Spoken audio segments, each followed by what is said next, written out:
Assalamualaikum warahmatullahi wabarakatuh. Allahumma sholli ala Sayyidina Muhammad wa ala ali Sayyidina Muhammad. Pemirsa yang dirahmati Allah, marilah kita simak ceramah dari Buya Ar-Razi Hasyim dengan tema membedah isi dada Rasulullah. Sebelumnya marilah kita perbanyak sholawat minimal 1000 kali sehari, agar hidup kita penuh barokah dan mendapatkan syafaat kelak. Jangan lupa berikan dukungan kepada channel kami dengan memberikan super thanks seikhlasnya.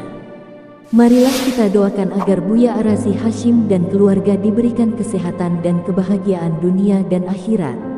Amin ya robbal alamin. Bismillahirrahmanirrahim. Salatu wassalamu alaika ya Sayyidina ya Rasulullah. Salam rindu, salam cinta kepada engkau wahai Nabiina, Nabi Muhammad Sallallahu Alaihi Wasallam. Sahabat yang melekat Allah, setiap perindu Rasulullah, setiap pencinta Rasulullah pasti menyukai cerita dan kisah tentang Nabi Sallallahu Alaihi Wasallam. Suatu kali Nabi Sallallahu Alaihi Wasallam, beliau sedang bermain-main. Ini Nabi Muhammad yang masih kecil. Tiba-tiba sedang bermain dengan anaknya Halimah Sa'diyah. Ada dua makhluk yang putih dan bersayap mengatakan, "Ahwa, apakah orang ini?" Lalu malaikat yang satu lagi mengatakan, "Iya." Diambillah Nabi Muhammad SAW, lalu dibedahlah dadanya. Dikeluarkan kotoran, noda hitam dari dalam jantungnya, lalu dimasukkan kembali setelah dibersihkan. Maka Abu Dzar, begitu juga Abu Darda bertanya, "Wahai Rasulullah, kapankah engkau tahu bahwa engkau seorang Nabi?" Lalu beliau mengatakan, "Ketika masih kecil, dadaku dibedah oleh dua malaikat." Sahabat-sahabat makan Allah, karena Nabi dari kecil kolbunya sudah dibersihkan, maka tidak ada di dalam dirinya kebencian, tidak ada dalam dirinya berburuk sangka, tidak ada dalam dirinya putus asa. Maka coba lihat kisah yang terjadi pada abad ke-6 Hijriah. Ketika Nabi sudah merindukan kampung halamannya, dan diberikan satu ayat, yang ayat itu masih bersifat menggantungkan makna. Sampai seorang Nabi pun harus berpikir keras, kapan ayat itu harus dilaksanakan, yaitu haji dan umrah. Maka Nabi mendahulukan dengan umrah. Sampailah beliau, sahabat Abu Bakar, Umar, dan sahabat yang lain, di suatu perbukitan yang bernama Hudaybiyah.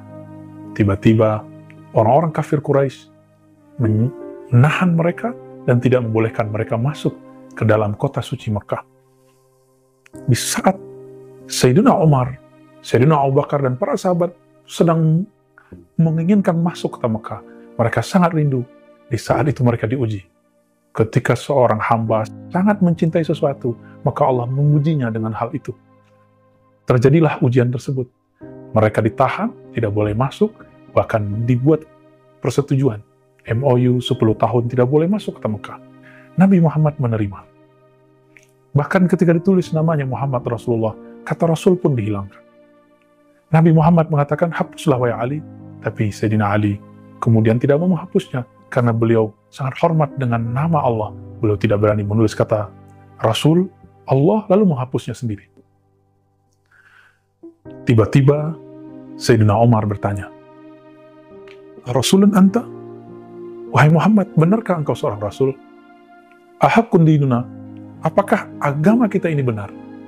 Karena dalam konsep Sayyidina Umar, kita benar, mesti menang.